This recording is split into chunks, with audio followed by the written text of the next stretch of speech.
অসমত 63 লাখ বিঘা মাটি আজি অবৈধ বাংলাদেশীৰ দখলত আছে।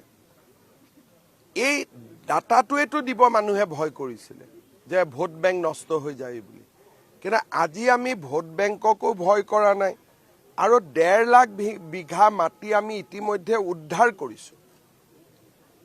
আৰু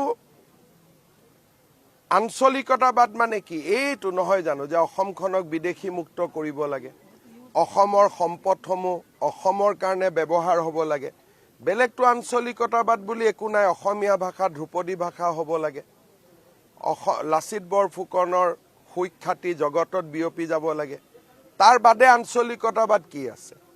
এতিয়া লুৰিণজ্যোতি গগৈৰ দৰে যি আঞ্চলিকতাবাদ আছে তেওঁলোক হ'ল মিয়াৰ লগত কম্প্ৰমাইজ কৰা আঞ্চলিকতাবাদ। বৰপেটাত মিয়াৰ এভিকশ্যন হ'লে ইয়াত তেওঁলোকে কান্দে। গতিকে আচল আঞ্চলিকতাবাদ কি? যে যি কাৰণে 856 জন 860 জন শ্বহীদে মৃত্যুবৰণ কৰিছিল তাক মনত ৰাখা, আৰু 860 জন শ্বহীদে মিয়াক ৰক্ষা কৰিবৰ কাৰণেতো মৃত্যুবৰণ কৰা নাছিল। গতিকে আচল আঞ্চলিকতাবাদ বিজেপিৰ মঞ্চতে হ'ব পাৰে, আন পাৰ্টিৰ মঞ্চত এতিয়া আঞ্চলিকতাবাদ নাই। মিয়াৰ আগে পিছে ঘূৰাই তেওঁলোকৰ ৰাজনীতি। অসমত 63 লাখ বিঘা মাটি আজি অবৈধ বাংলাদেশীৰ দখলত আছে।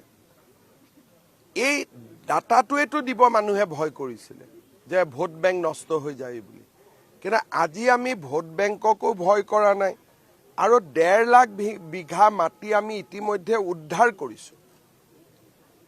আৰু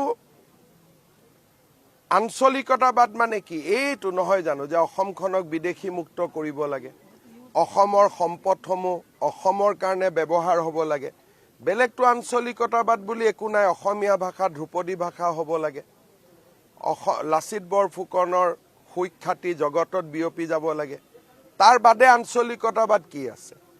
এতিয়া লুৰিণজ্যোতি গগৈৰ দৰে যি আঞ্চলিকতাবাদ আছে তেওঁলোক হ'ল মিয়াৰ লগত কম্প্ৰমাইজ কৰা আঞ্চলিকতাবাদ। বৰপেটাত মিয়াৰ এভিকশ্যন হ'লে ইয়াত তেওঁলোকে কান্দে।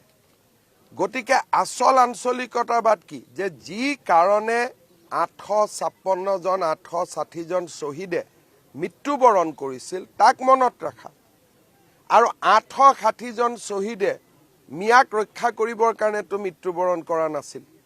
গতিকে আচল আঞ্চলিকতাবাদ বিজেপিৰ মঞ্চতে হ'ব পাৰে, আন পাৰ্টিৰ মঞ্চত এতিয়া আঞ্চলিকতাবাদ নাই। মিয়াৰ আগে পিছে ঘূৰাই তেওঁলোকৰ ৰাজনীতি। অসমত 63 লাখ বিঘা মাটি আজি অবৈধ বাংলাদেশীৰ দখলত আছে। এই ডাটাটোৱেটো দিব মানুহে ভয় কৰিছিল যে ভোট বেংক নষ্ট হৈ যায় বুলি, কিন্তু আজি আমি ভোট বেংককো ভয় কৰা নাই আৰু 1.5 লাখ বিঘা মাটি আমি ইতিমধ্যে উদ্ধাৰ কৰিছো। আৰু